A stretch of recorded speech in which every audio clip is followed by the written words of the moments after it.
문제달인 신의 손입니다. 9급 지방직 공무원 한국사 20년도 기출문제 해설하기 시작하겠습니다. 1번 밑줄 친 왕의 재위 기간에 있었던 사실로 옳은 것은 이찬 이사부라는 사람 나와 있고, 밑에서 두 번째 줄에 보시면 세 번째 줄이요. 왕의 깊이 동감하고 대하찬 거칠부 등에게 명해서 역사를 편찬하게 하였다라는 말이 나오고 있죠.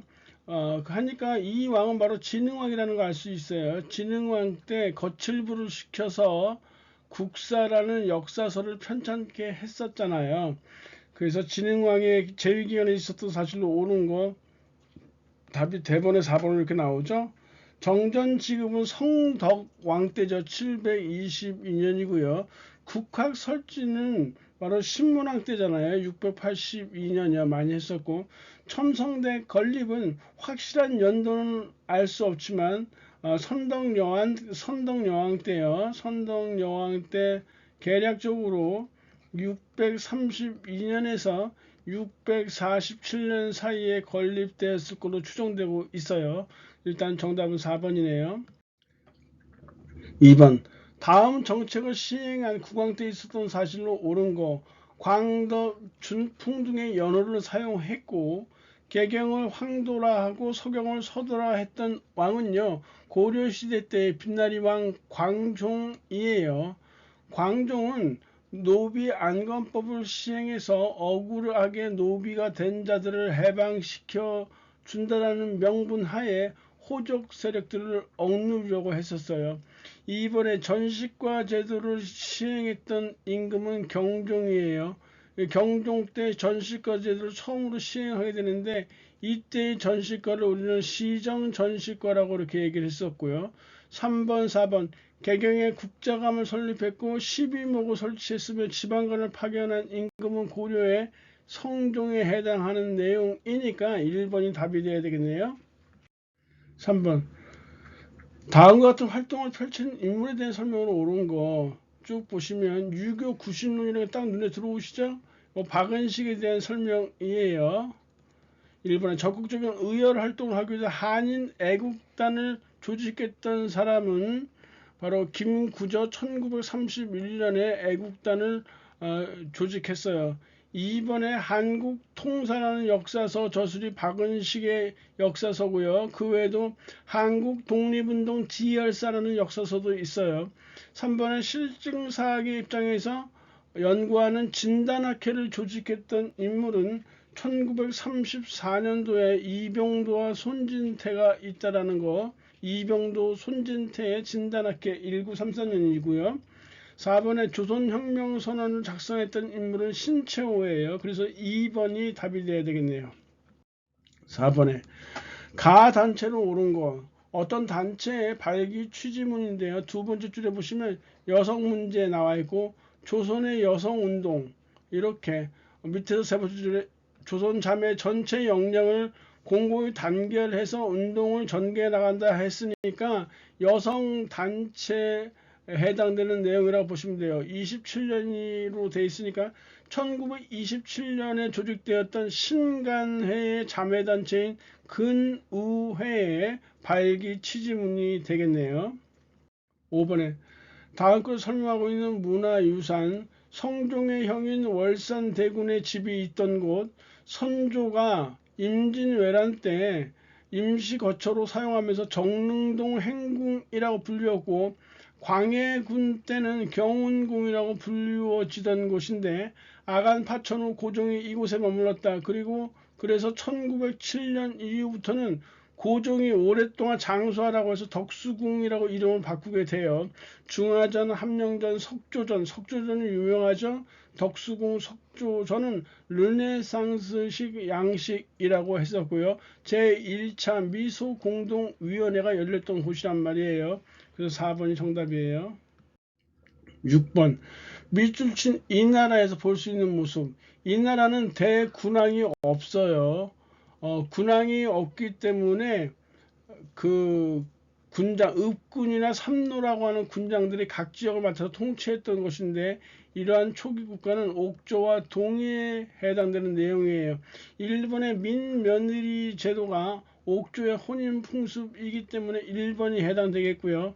2번에 위만에게 한나라의 침입을 완료한 조건, 고조선 중에서도 특히 위만 조선이고, 3번에 천군이 있으니까 사만사회고, 4번에 마가와 우가가 있으니까 부여에 해당하는 내용이에요. 7번 다음 사건이 일어난 왕의 제2기간이요. 임꺽정이 활약했던 시기는 조선 명종 때예요. 그래서 명종의 제2기간에 대해 설명으로 옳은 거 고르시면 돼요. 1번에 동인과 서인의 붕당이 형성됐던 것은 선조 때 처음으로 붕당이 형성됐기 때문에 명종 뒤고요. 2번에 문정황후, 명종의 어머니죠. 문정황후가 수렴청정하면서 불교를 옹호하였다. 2번이 맞는 내용이 되겠고요. 삼포에서 4, 5천 명의 일본인이 난을 일으켰다라는 것은 이거 삼포외란이에요. 삼포외란. 중종 때 있었던 일이에요. 명종보다 앞서서 있었던 것이죠. 1510년 중종 때 삼포외란이 있었다. 4번에 조광조 역시 중종 때 활약했던 인물이니까 정답 2번이에요. 8번 밑줄 친 이 부대에 대한 설명으로 옳은 거. 윤관, 고려시대 때 윤관이 나오면 별무반을 딱 떠올리셔야죠.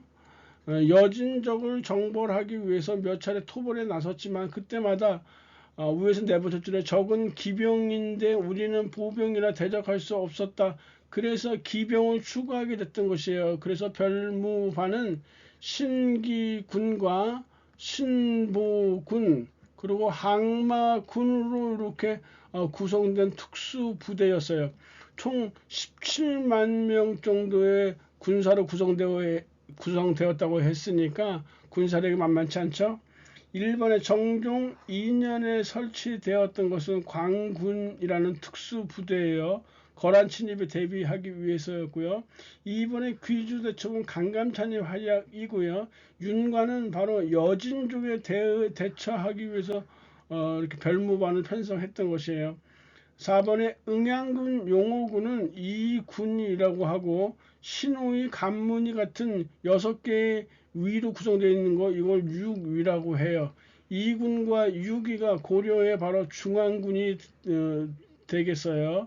중요한 거는 고려의 중앙군은 2군과 6인데 이 순서로만 외우다 보니까 2군이 먼저 편성된 걸로 착각하는 경우가 있는데 그렇지 않아요. 6위가 고려 성종 때 먼저 편성이 됐고요. 그리고 고려 현종 때 나주로 피난하는 중에 신변의 불안을 느낀 이 현종이 2군을 따로 편성하게 돼요. 그래서 고려 중앙군 2군 6위는 6위가 먼저 편성이 됐다는 걸 잘 알고 계셔야 돼요. 밑줄 친 이 나라에 대한 설명. 이 나라는 사만의 종족이며 지금의 고령에 있었다고 했으니까 고령의 대가야에 대한 설명이에요. 관산성 전투에서 국왕이 전사하였다. 백제의 성왕이 관산성 전투에서 진흥왕에게 패배하면서 전사하는 것이죠. 바로 백제 성왕의 관산성 전사 554년이고요. 울릉도를 정복해서 영토로 편입했던 신라의 지증왕 때예요. 신라 지증왕 512년의 상황이고요. 3번이 바로 고령의 대가야고요. 4번은 신라를 도와서 낙동강 유역에 진출하는 왜를 격파했던 것은 고구려의 광개토 대왕이라고 수차례 설명한 바 있어요. 그래서 이 이후에 신라는 고구려의 영향권 하에 놓이게 됐다라는 거 있었죠. 다시 말해서 고구려가 신라에 대한 내정 간섭이 심해지는 시기였다 이렇게 보시면 되겠고요. 10번 다음 설명에 해당하는 발해 왕의 제2기간에 통일신라에서 일어난 상황. 그러니까 발해 왕이 누군지를 아셔야 되고 그 발해 왕에 매칭하는 통일신라의 왕은 누구인가를 알아야 된다는 얘기예요. 대흥이라는 독자적인 연어로 사용했다. 대흥, 보력이라는 독자적인 연어로 사용한 발해의 왕은 대본에 알 수 있어요. 발해 문왕이라는 거. 힌트 더 있죠? 수도를 중경, 상경, 동경으로 옮겼다 이런 거. 그래서 확실하게 발해 문왕이라는 거 알 수 있고요. 발해 문왕과 같은 동시대의 통일신라 시대 때 왕이라면 원성왕을 대표적으로 이렇게 들 수 있어요. 노구 폐지라는 거, 노구 폐지는 바로 신문왕 때 있었던 것이죠. 신문왕 때 689년에 노급을 폐지하면서 귀족 세력을 약화시키고 왕권을 강화시켰던 것이에요.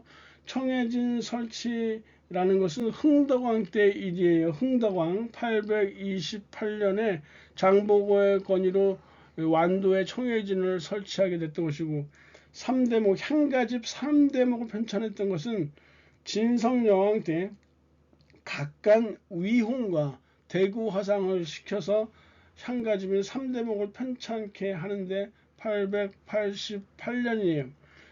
그리고 원성왕 때 독서 상품권을 설치해요. 인재 양성하기 위한 이런 제도였었다 살펴보시면 돼요. 그래서 이 원성왕 때 독서 상품권 설치가 788년이니까 4번이 이렇게 해당되겠네요. 11번 밑줄 친 그의 저술이요. 서울의 노른 집안에서 태어난 그는 양반전을 저술했다고 했었죠. 양반전이니까 실학자 박지원이라는 거 딱 알 수 있어요. 박지원은 실학자 중에서도 중상학파예요.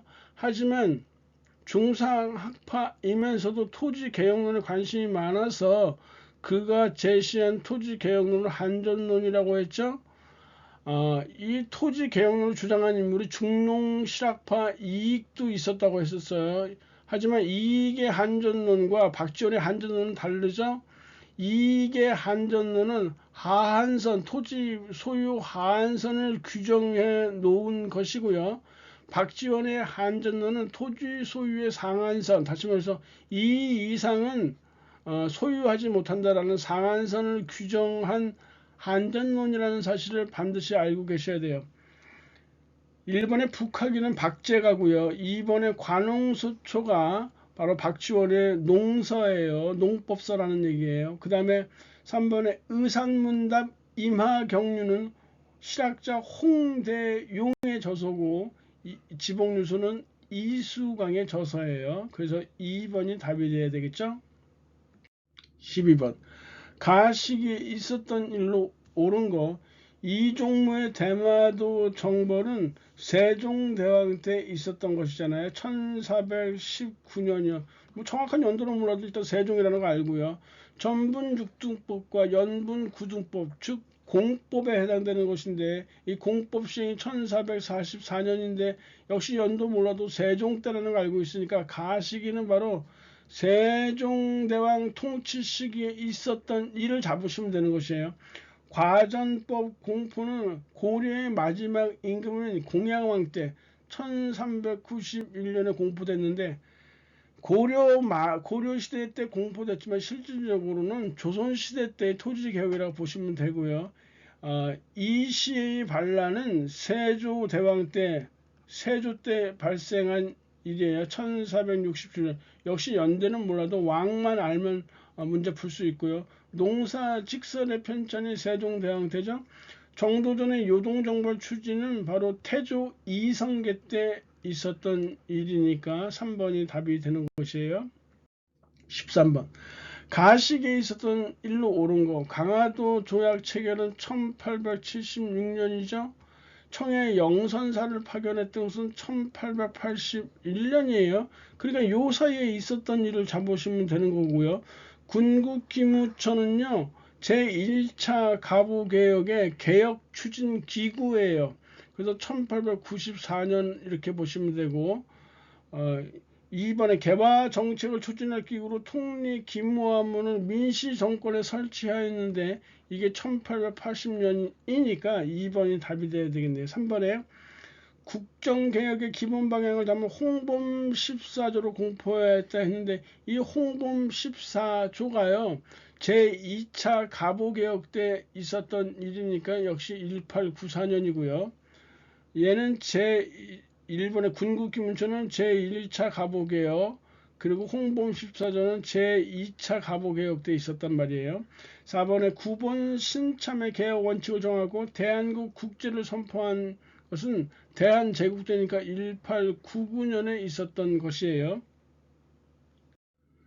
14번 세계 유산으로 등재된 것이 아니오 단편적으로 암기해야 되는 것이죠. 종묘, 화성, 남한산성은 모두 세계 유산으로 등재된 것인데 한양 도성은 등재된 것이 아니에요.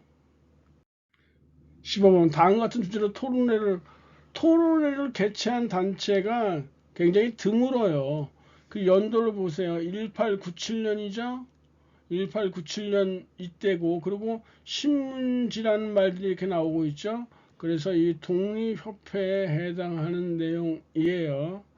1번에 헌정연구회의 활동을 계승해서 월벌을 간행하고 지회를 설치했다라는 것은 바로 대한자강회에 대한 설명이에요. 대한자강회 1906년이고요. 2번에 국민계몽을 위해서 회부를 발간하고 만민공동회 등 대규모 집회를 열었다. 2번 맞고요. 3번에 보부상 중심의 단체다. 황국협회죠. 1898년 이렇게. 4번에 일본이 황무지 개간을 구실로 토지를 약탈하려 하자 대중적 반대 운동을 벌인 단체는 보안회죠. 1904 보안회요. 그래서 정답 2번 되고요. 16번 밑줄진 그의 활동. 경술련에 여러 형제들이 모여서 같이 만주로 갈 준비를 하였다. 그는 1만 녀석의 재산과 가옥을 모두 팔고, 이거 이씨 형제들이죠. 특히 이씨 형제 중에서 독립운동에 가장 먼저 투신했던 인물은 바로 이회영이에요. 1867년 1932년에 리순 감옥에서 이렇게 돌아가시게 됐던 것이죠. 조선호 학계 사건은 관계가 없고요. 독립운동단체인 경학사, 자치기구인 경학사를 조직하였다고 바로 이회영이 해당하는 내용이고, 3번 관계 없고요. 삼균주의에 입각한 한국국민당을 결성하였다 했는데, 한국국민당의 결성은요 1935년에 김구가 결성하는 것이에요. 그리고 삼균주의는 조소앙이라는 인물이 삼균주의를 내세워서 1941년에 대한민국 임시정부의 건국강령으로 채택되어지게 됐던 것이죠. 17번 밑줄친 세헌법 60년 6월 16일이라고 했으니까 4.19 혁명을 통해서 3차 개헌이 있게 됐던 것이죠. 그래서 제3차 개헌으로 의원내각제가 채택되어졌던 헌법이에요. 임시수도 부산에서 개정된 것은 제1차 개헌이에요. 1차 개헌이고, 이 개헌을 우리는 발췌 개헌이라고 해요. 발췌 개헌이라고 했죠. 대통령 직선제로 바꾸는 개헌이고 1952년이라고 했고요. 4.4 5.2의 논리를 통과됐다는 것은 2차 개헌이고요. 이거는 중임제안을 철폐하기 위한 개헌이에요. 중임제안을 철폐해서 초대 대통령에 한해서 중임제안을 철폐하자. 이승만이 3번 나오게 했던 것이고요. 통일주체 국민회의 설치를 규정한 조항이 있다. 이건 1972년에 공포되었던 유신헌법이에요. 1972년이죠. 그래서 정답이 4번으로 이렇게 돼야 되겠네요. 18번 다음 사건 이후에 일어난 사실을 옳은 거. 개경을 떠나서 피난 중인 왕이 안성현을 안성군으로 승격시켰다. 결정적으로 홍건족이라는 게 있어요. 그러니까 이때의 왕은 공민왕이에요. 공민왕이 홍건족의 머리에 붉은 수건 두른 도둑놈들이죠. 홍건족의 2차 침입 때 안동으로 피난을 가요. 이 안동으로 피난 가리면서 있었던 일들인데요. 이 사건 이후라는 걸 잘 보셔야 돼요. 이 왕의 같은 시기가 아니라 이 시기 이후에요. 홍건종의 2차 침입이 오니까 1361년이니까 이 이후에를 잡으시면 돼요. 화약 무기를 사용해서 진포해전에서 최무선이 대승을 거두게 되거든요. 이거는 우왕 때 일이에요. 1380년 공민왕 이후죠. 그러니까 그래서 일본이 답이 돼야 되는데, 처인성 전투에서 적외장수 살리타를 사살한 인물이 김윤훈인데요. 몽골족의 2차 침입 때예요. 몽골의 2차 침입 때 1232년이니까 이전의 일이고, 3번에 기철 일파를 제거하고 쌍성 총광부의 관할 지역을 수복한 건 공민왕의 즉위 초기예요. 1356년의 일이란 말이에요. 이전에 있었던 일이죠. 그러니까 4번에 적의 침략을 물리치기 위해서 8만 대장경을 만들었다 이렇게 했는데, 이 8만 대장경도 몽골 침략 시기가 맞물려 있어요. 즉 1236년에서 15년간이니까 1251년 요때 했던 것이니까 정답은 1번이 돼야 되겠네요. 19번 가와 나 사이의 시기에 있었던 일로 옳은 거. 가는 남인들이 대거 관직에서 쫓겨나고 허적과 윤유 등이 처형되었다 했잖아요. 그래서 요거 경신환국이에요. 숙종대왕 때, 조선 숙종 때 세 번의 환국이 발생해요. 환국이라는 것은 국면이 전환됐다는 얘기니까 집권 붕당이 바뀌는 상황을 얘기하는 것이에요. 세 번의 환국이 발생하게 되는데, 남인이 서인이 처음에 정권을 장악하게 되는 것이 경신환국이고, 그 다음에 두 번째가 기사환국이에요. 기사환국.